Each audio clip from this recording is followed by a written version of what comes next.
कि इस देश में नफरत फैला कौन रहा है। नॉन बायोलॉजिकल के साथ मुझे लगता है एक साइकोलॉजिकल डिसऑर्डर जोड़ देना चाहिए। नफरत इस देश में मुसलमानों के प्रति कपड़ों से पहचान के फैलाने वाला कौन है? मुसलमानों को ज्यादा बच्चा पैदा करने वाला बताने वाला कौन है? मुसलमानों का डर दिखाकर हिंदू भाइयों का वोट लेने वाला कौन है? मुसलमानों को खुले मन से घुसपैठिया कहने वाला कौन है? जमानत नियम है, जेल अपवाद। ये बात कही है chief justice of India DY Chandrachud ने।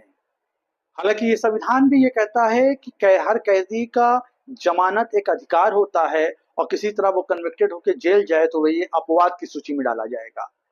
लेकिन कहना और करने में फर्क कितना है? आज हम बात करेंगे उमर खालिद की।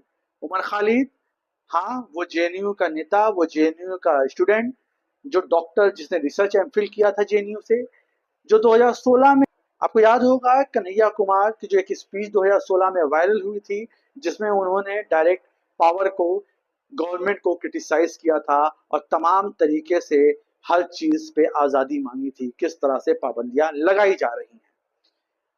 उस केस को लेके जो राइट विंग था, किस तरह से डॉक्टर वीडियो चलाता है, उसमें अफजल तेरे कातिल जिंदा है के नारे ऐड करता है, पाकिस्तान जिंदाबाद के नारे ऐड करता है। हालांकि वो वीडियो डॉक्टर साबित हो चुका, वो वीडियो प्रूव नहीं हो पाया। इस वजह से कन्हैया कुमार और तमाम लोगों पे आज तक चार्जशीट तक दाखिल नहीं हो पाई। ये पूरी तरीके से पॉलिटिकल मुद्दा था।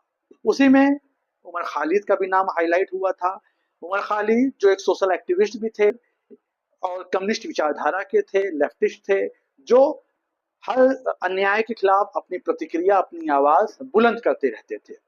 आपको बता दें कि उमर खालिद को 2020 में 14 सितंबर को गिरफ्तार किया गया दिल्ली दंगों के केस में उठाकर, और उन पे टेररिस्ट जैसी धाराएं लगाई गई। 2020 का दंगा आपको याद होगा, किस तरह से कपिल मिश्रा और कई भाजपा समर्थित नेताओं ने किस तरह से बयानबाजी की थी, लेकिन आपको ये भी पता होगा किसी नेता पे कोई कार्रवाई नहीं हुई। जबकि उमर ऊपर इन्होंने सिर्फ एक आधार बनाया था, पब्लिकली डोमेन में कोई ऐसा भाषण नहीं था, कोई इंटरव्यू नहीं था, किसी तरह की अपील नहीं थी।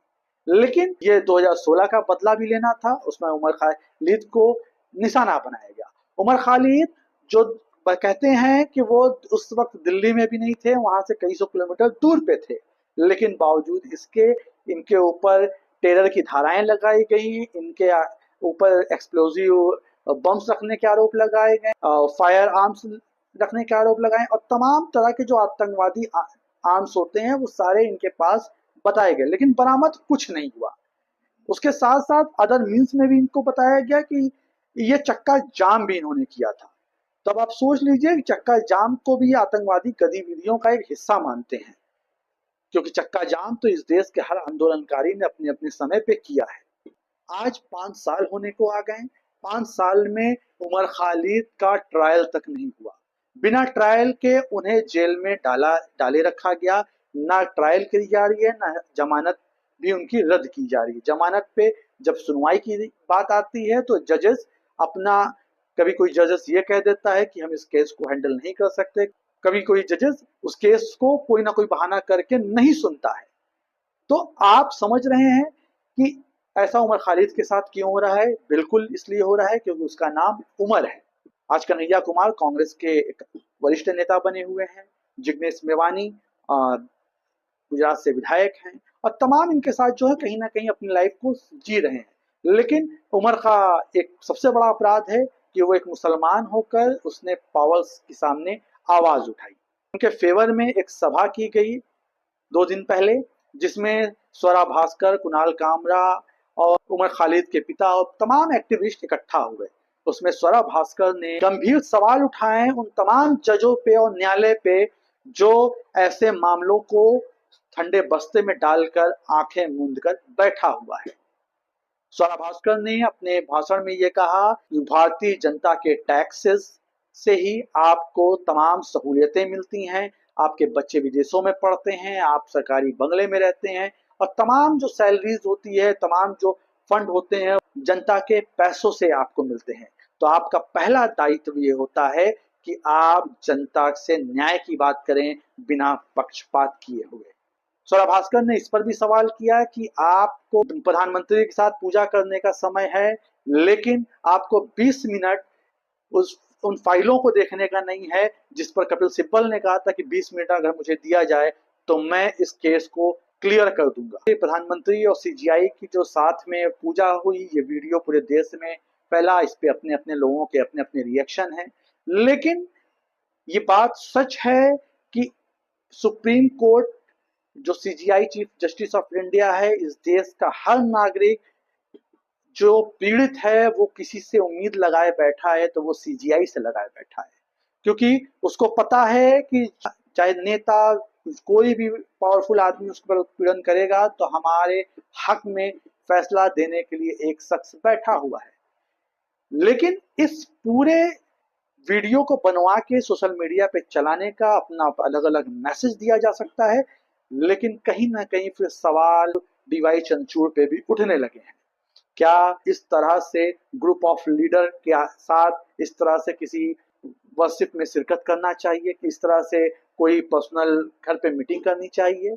ये सवाल उठता है, क्योंकि आपको पता है कि इस देश में जितने भी मामले चल रहे हैं, चाहे बुलडोजर से लेके या सरकार की मुखालफत करने के मामले चल रहे हैं, उसमें एक पार्टी सरकार है जो पीड़ितों को न्याय दिलाने के लिए, जो पीड़ितों की आवाज उठा रहा है। वो ऑब्वियस सी बात है कि वो सरकार के खिलाफ उठा रहा है। तो अगर चीफ जस्टिस ऑफ इंडिया सरकार के साथ इस तरह मीटिंग करेंगे तो उन तमाम पीड़ितों को, उन तमाम लोगों को धक्का लगेगा जो उन पर एक उम्मीद की नजर बनाए हुए हैं। हालांकि सवाल इसलिए भी बनता है क्योंकि इस अब न्याय व्यवस्था पे सवाल उठने लगे हैं कि जजेस भी अब पार्टियां ज्वाइन कर चुनाव लड़ने लगे हैं। अभिजीत गंगोपाध्याय का आपने केस देखा कि कैसे कलकत्ता हाई कोर्ट के वो जज थे और उन्होंने रिजाइन करके बीजेपी ज्वाइन करके चुनाव लड़ा। रोहित आर्या का नाम आप जानते होंगे, जो एमपी हाई कोर्ट के जज थे, उन्होंने भी 3 महीना पहले ही रिजाइन किया और बीजेपी ज्वाइन की। इसके पहले आपको याद होगा कि रंजन गोगोई जो चीफ जस्टिस ऑफ इंडिया थे, उनसे भी बहुत सी उम्मीदें थी कि वो भी इस तरह के कोई फैसले देंगे, लेकिन उनका फैसला जब आया अयोध्या बाबरी मस्जिद वर्डिक्ट पे, तो उनका फैसला पूरे तरीके से जिसके फेवर में था उसको तो खुशियां हुई, जिसके फेवर में नहीं था वो ये सोच रहा है कि जब जज ने ये कह दिया कि कोई मंदिर के प्रमाण नहीं मिले पहले, कि कोई मंदिर ढा के इस पर मस्जिद बनाई गई, उसके बावजूद ये फैसला सिर्फ आस्था के नाम पे दिया गया। हालांकि उसके बाद ही उनको राज्यसभा भेजा गया। तो ये सवाल तो न्यायपालिका पे उठने ही चाहिए, क्योंकि न्यायपालिका जो हर धर्म, हर जात, हर मजहब से ऊपर होनी चाहिए। जो लोग भारत के संविधान को मानते हैं कि भारत अगर चलता है तो संविधान से चलता है, ना कि किसी एक जाति या ना किसी एक धर्म से चलता है। साथ ही स्वरा भास्कर ने आगे ये कहा, जिन मामलों में उमर खालिद का नाम डाला गया उन मामलों में मेरा नाम भी डाला गया था। हालांकि मैं एक हिंदू परिवार में जन्मी हूँ, मैं एक स्वर्ण जाति की हूँ और मेरा फैमिली बैकग्राउंड कहीं ना कहीं इस सत्ता के लिए दिक्कत पैदा करता कि मुझे वो टेररिस्ट अगर वो कहते थे तो।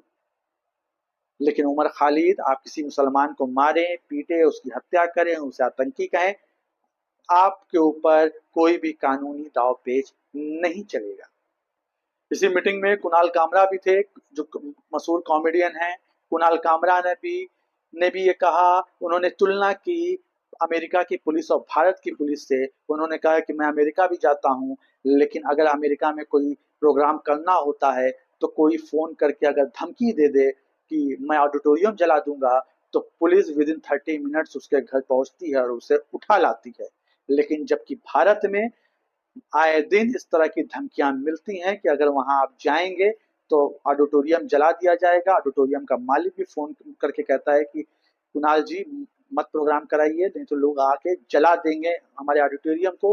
पुलिस भी फोन करके कहती है कि आप मत प्रोग्राम करिए वरना वहां पे कोई दंगे फसाद हो सकते हैं।